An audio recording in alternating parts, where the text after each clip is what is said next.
তো গাইস, আপনারা যদি একটি বোর্ড কানেকশন করা শিখতে চান তাহলে অবশ্যই ভিডিওটি সম্পূর্ণ দেখুন, কারণ এই বোর্ডটি যদি আপনি ওয়্যারিং করা শিখেন এই ধরনের যে কোনো বোর্ড আপনি খুব সহজভাবে কানেকশন করতে পারবেন। আর এই বোর্ডটি দিয়ে আপনি একটি রুমের সব কিছুই চালাতে পারবেন। এখানে যে সুইচটি আছে এই সুইচের মাধ্যমে আমরা একটি লাইট অন অফ করব, আর এখানে এই 2 পিন সকেটটি সবসময় ডাইরেক্ট থাকবে। রেগুলেটরের মাধ্যমে আমরা ফ্যান অন অফ করব এবং পাশাপাশি ফ্যানের গতি কমানো বাড়ানো এই কাজটিও করব। দুটি কাজই হবে। তো অনেকে বলতে পারে এই দুটি কাজ একসাথে করার ফলে ফ্যান রেগুলেটর নষ্ট হয়ে যেতে পারে। তো আমি বলবো কিছুই হবে না, আপনারা কানেকশন করে দেখতে পারেন। তো অবশ্যই রেগুলেটর লাগানোর সময় অবশ্যই আপনারা একটু ভালো মানের রেগুলেটর লাগাবেন। তো চলুন আর কথা না বাড়িয়ে আমরা মূল ওয়্যারিংয়ে ফিরে যাই। তো ওয়্যারিংয়ের শুরুতে আমরা যে কাজটি করব সেটি হলো আমরা একটি তারের টুকরো নিয়ে নিব। তো এই তার দিয়ে আমরা সকেটের নিচে টার্মিনাল আর সুইচের নিচে টার্মিনাল একসাথে কানেকশন করে নিব। আর এর সাথে আমরা রেগুলেটর থেকে একটি লাইন নিয়ে সুইচের নিচে কানেকশন করে নিব। রেগুলেটরের যে কোনো একটি লাইন কানেকশন করলে হয়ে যাবে।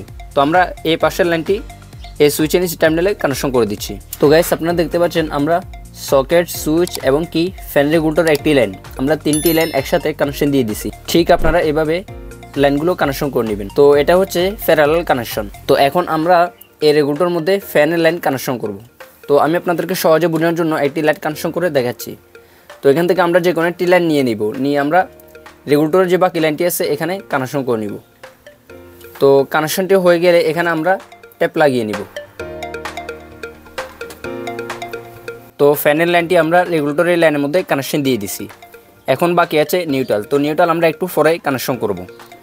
তো এখানে এই সুইচের মাধ্যমে আমরা একটি লাইট অন অফ করব। এর জন্য আমরা লাইট থেকে যে কোনো একটি লাইন নিয়ে নিব। তো আমি লাল কালার তারটি নিয়ে নিছি। এই তারটি আমরা সুইচের খালি পয়েন্টের মধ্যে কানেকশন করে নিব। তো গাইস, আমরা লাইটের একটি লাইন সুইচের মধ্যে কানেকশন দিয়ে দিছি, আর একটি লাইন এখানে আমরা নিউট্রাল কানেকশন করব। ফ্যানের একটি লাইন রেগুলেটরের মধ্যে কানেকশন দিয়েছি, আর একটি লাইন বাকি আছে, এখানে আমরা নিউট্রাল কানেকশন করব। সকেটের মধ্যেও নিচে টার্মিনালে ফেজ কানেকশন করা হয়ে গেছে, আর উপর টার্মিনালে আমাদেরকে নিউট্রাল কানেকশন করতে হবে। তো এর জন্য আমরা ছোট একটি তার টুকরো আমরা এখানে কানেকশন করে নিব। তো সকেটের উপর আমরা এই তারটি কানেকশন দিয়ে দিছি। এখন যদি আমরা এখানে নিউট্রাল কানেকশন করি তাহলে সকেটের মধ্যে নিউট্রাল চলে আসবে। তো আমরা এই লাইনের সাথে ফ্যান এবং লাইট এখান থেকে 2টি লাইন নিয়ে আমরা এখানে কানেকশন করে নিব। তো এগুলো হচ্ছে লাইট, ফ্যান এবং কি সকেটের নিউট্রাল লাইন। তো আমরা সবগুলো লাইন একসাথে পেঁচিয়ে নিব। তো এখন আমরা এখানে বোর্ডের মেন লাইনগুলো নিয়ে নিব। এটি হচ্ছে ফেস আর কালোটি হচ্ছে নিউট্রাল। তো আমরা মেন যে নিউট্রাল আছে এই নিউট্রালটি এখানে কানেকশন দিয়ে দিব। ফ্যান, লাইট এবং সকেট এই 3টি নিউট্রালের সাথে আমরা একসাথে কানেকশন করে নিব। তো এখানে কানেকশন দেওয়ার ফলে সব জায়গায় এখন নিউট্রাল লাইনটি চলে যাবে। তো এখানে অবশ্যই আমরা ট্যাপ লাগিয়ে নিব। এখন আমরা ফেজ লাইনটি কানেকশন করব। তো এটি আমরা সকেট, সুইচ এই দুইটির যে কোনো একটির মধ্যে কানেকশন করতে পারি। অবশ্যই নিচে টার্মিনালে কানেকশন করতে হবে।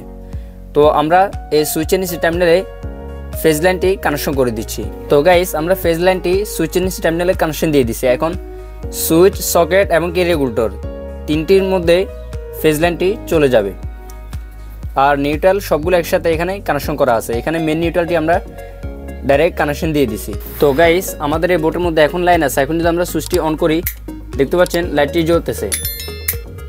তো ফ্যান রেগুলেটরটি যদি আমরা অন করি দেখতে পাচ্ছেন লাইটটি জ্বলতেছে। যদি ফ্যান হতো তাহলে ফ্যানটি চলতো। তো এভাবে আমরা কমিয়ে এবং বাড়িয়ে নিতে পারবো। তো এতে কিন্তু রেগুলেটরের কোনো সমস্যা হবে না। তো আমরা যদি সকেটটি টেস্ট করে দেখি দেখতে পাচ্ছেন টেস্টারটি জ্বলতেছে।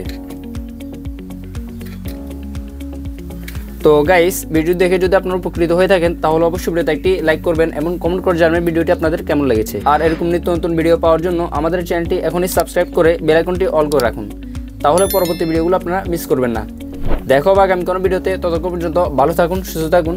আল্লাহ হাফেজ।